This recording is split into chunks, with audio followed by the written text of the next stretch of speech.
પ્રમુખ સ્વામી મહારાજે એક નાનકડા બિંદુમાંથી બોચાસણવાસી અક્ષર પુરુષોત્તમ સ્વામિનારાયણ સંસ્થાને હિન્દુત્વના વિશ્વવ્યાપી આંદોલન સુધી પહોંચાડનારા યુગ પુરુષ બનવાની પુણ્યાત્મ યાત્રા સંપન્ન કરી તેમ કહી શકાય. પ્રમુખ સ્વામી માટે એટલું કહી શકાય કે ભગવાન સ્વામિનારાયણ અને વૈદિક સંસ્કૃતિના સર્વજીવ હિતાવહ મેસેજનો ફેલાવો કરનારા તેઓ ધર્મગુરુ પણ હતા. તેમની પ્રેરણા લઈને તેમને ગુરુમાં બનાવીને 950થી વધુ સુરક્ષિત નવયુવાનો ત્યાગાશ્રમના પંથે વાળી તેમને આજીવન સમાજના ઉદ્ધારમાં જોડનારા સમર્પણનો અજોડ કરિશ્મા બતાવનાર મહાપુરુષ તરીકે બધા તેમને સાષ્ટાંગ દંડવત પ્રણામ કરતા. તેમની અનેક ખાસિયત એ કહી શકાય કે સંસ્કૃતિના પ્રસારમાં વિજ્ઞાન અને ટેકનોલોજી વડે સફળતા પ્રયોગ કરવાના તેઓ પ્રણેતા હતા. પ્રમુખ સ્વામી માટે એક વાક્યમાં એમ પણ કહી શકાય કે સૌના સ્વજન સમૂહ પરાભક્તિથી છલકાતું એમનું અહમ શૂન્ય ભક્તિ હૃદય વ્યક્તિત્વ હતું.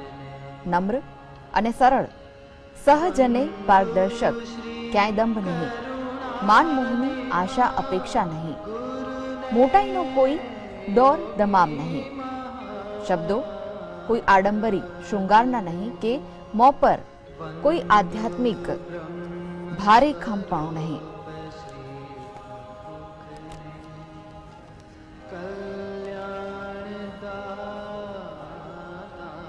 એમની પાસે આવનારા પ્રત્યેકને કોઈ નિરાળી આત્મીયતાનો અનુભવ થતો.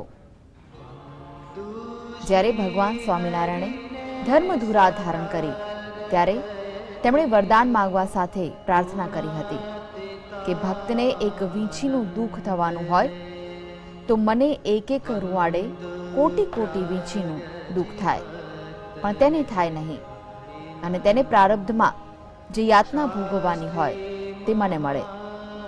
મારો ભક્ત ભોજન, અન્ન, વસ્ત્રે દુઃખી ન થવો જોઈએ.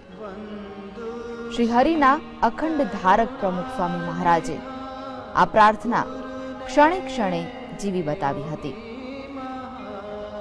તેવા પ્રમુખ સ્વામી મહારાજ બ્રહ્મલીન થયા છે અને તેમના બ્રહ્મલીન થવાથી હરિભક્તો શોકાતુર બન્યા છે. આ સાથે જ અનેક હરિભક્તો, અનેક સંતો, અનેક નેતાઓએ તેમને શ્રદ્ધાંજલિ પણ પાઠવી છે. અનેક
અને ત્યાર પછી એમના ગુરુ યોગીજી મહારાજ, ત્યાર પછી પ્રમુખ સ્વામી મહારાજ, આ એક પછી આ બધા ગુરુઓ સાથે અમે ખૂબ જ સંપર્ક મળ્યા છીએ.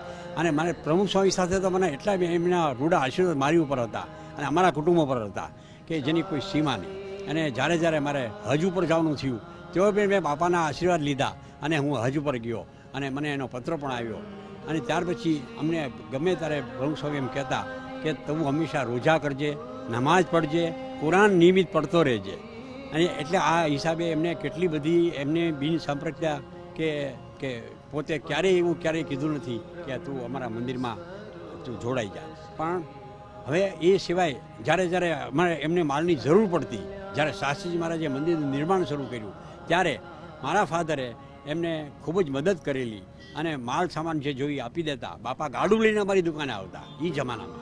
આ તમને જે વાત કરું છું 1950-55ની વાત કરું, 1950. ત્યારે ગાડું લઈને આવે, આખો દિવસ અમારી દુકાને બેસે અને ત્યાર પછી બધું ગાડું ભરાઈ જાય તો બદરુ શેઠને પૂછે કે કેટલા રૂપિયાનો માલ થયો, તો બાપા 600-700નો માલ થયો છે.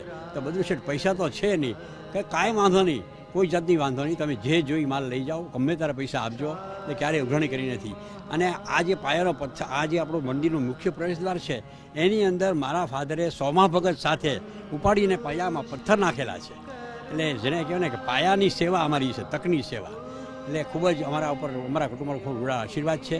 અને હજી પણ અમે એવું ઈચ્છીએ છીએ કે આ મંદિર સાથે અમારી એક પેઢીથી પછી ત્રીજી પેઢી, ચોથી પેઢી, આજે આ પાંચમી પેઢી અમારો સન છે, એ આ નિરંતર અમારા સંબંધો આ મંદિર સાથે ખૂબ સચવાઈ રહે, ખૂબ જળવાઈ રહે. અને બાપાના નિરંતર આશીર્વાદ સ્વર્ગમાંથી પણ હજી અમને મળતા જ રહેશે. અને એના આશીર્વાદથી અને એના રૂડા આશીર્વાદથી અમારું કુટુંબ ખૂબ સુખી છે. ખૂબ જ સારી રીતે અમે અમારું કામ કરીએ. અને એ સિવાય યોગી બાપાનો ઉતારો અમારા ઘરે હતો. 14 દિવસ અમારા ઘરે રહ્યા યોગી બાપા. એ વખતે પારાયણ કરતી 1960માં.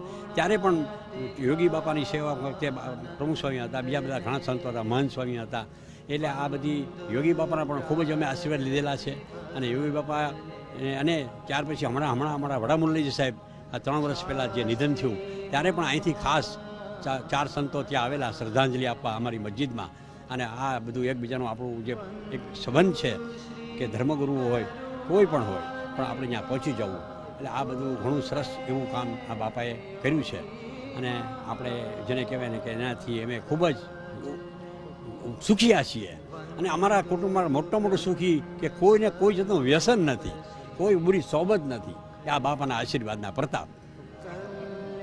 મારું નામ મમદીભાઈ બદરુદ્દીનભાઈ લોખંડવાલા. અને મારી દુકાન મેઇન રોડ, ટાવર રોડ ઉપર રજબ અલી ભાઈજીભાઈના નામથી ચાલે છે. અને ઘણી જૂની. તો મુસ્લિમ બિરાદરો પણ પ્રમુખ સ્વામી મહારાજથી પ્રભાવિત હતા, તેઓ પણ તેમનામાં આસ્થા ધરાવે છે. ત્યારે કેટલાક મુસ્લિમ બિરાદરોએ પણ સ્વામીજી સાથે જોડાયેલા કેટલાક સંસ્મરણોને વાગોળ્યા હતા. તેમને તેમના જીવન પર એટલા મોટા કામ કર્યા છે, એટલા ઉમદા કામ કર્યા છે કે ક્યારેય પ્રમુખ સ્વામી મહારાજને ભૂલી નહીં શકાય. સ્વામિનારાયણ ભગવાને જે પ્રાર્થના કરી હતી તે પ્રમુખ સ્વામી મહારાજે જીવી બતાવી છે.